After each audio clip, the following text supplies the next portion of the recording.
অতিথি আসবে বাড়িতে, তো বাজার তো করতেই হবে। তো দেখো এখানে আমি রেডি হয়ে বাজারের জন্য রওনা দিলাম।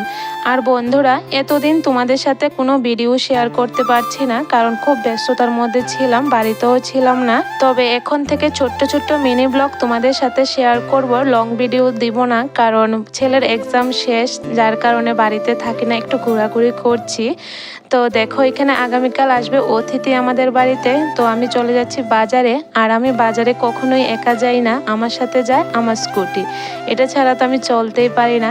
তো বাজারে গিয়ে রেশনটা প্রথমে উঠাবো, কার্ডটা জমা দিয়ে রাখলাম। তো কার্ডের নাম্বার আস্তে আস্তে আমি বসে আছি। ফাইনালি অনেকক্ষণ পর আমার নাম্বার আসলো। তো দেখো চাল চিনি নিয়ে নিলাম, তারপরে চলে গেলাম বাজার করতে। যেহেতু অতিথি বাড়িতে আসবে, কিছু টুকটাক বাজারও করতে হবে। এতদিন তো ছেলের এক্সামের জন্য বাজারেও যেতে পারিনি, আর আমার হাজব্যান্ডও কিন্তু অফিসে কাজের চাপের জন্য বাড়িতে আসতে পারিনি, যার কারণে কিছু টুকটাক বাজার করলাম। লাস্টে একটু মাছ নিলাম, পান নিলাম। রেশন যেহেতু তুলেছি, চাল আছে, যার কারণে ব্যাগটা অনেকটা ভারী, অনেকটা কষ্ট হয়েছে আমার।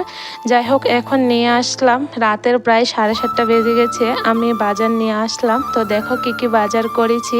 বেশি করিনি, কারণ বেশি দিন থাকবো না, আমরাও আবার যাব বেড়াতে।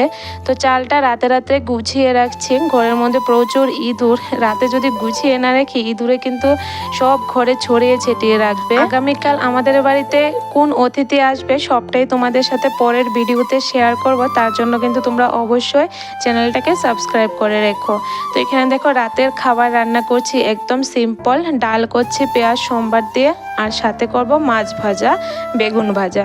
যেহেতু রাতের খাবার একদম সিম্পল করছি, আর আগামী দিন ছেলের এক্সামও ছিল, তো বেশি কিছু আর রান্না করিনি, কারণ ছেলের সামনে বসতে হয়। ওর সামনে না বসলে কিন্তু ও একদমই পড়তে চায় না। আবারও বলি, এখন থেকে আমি ছোট্ট ছোট্ট মিনি ব্লগ শেয়ার করব, বাড়িতে থাকবো না, কারণ ছেলের এক্সাম শেষ, ঘুরতে যাব।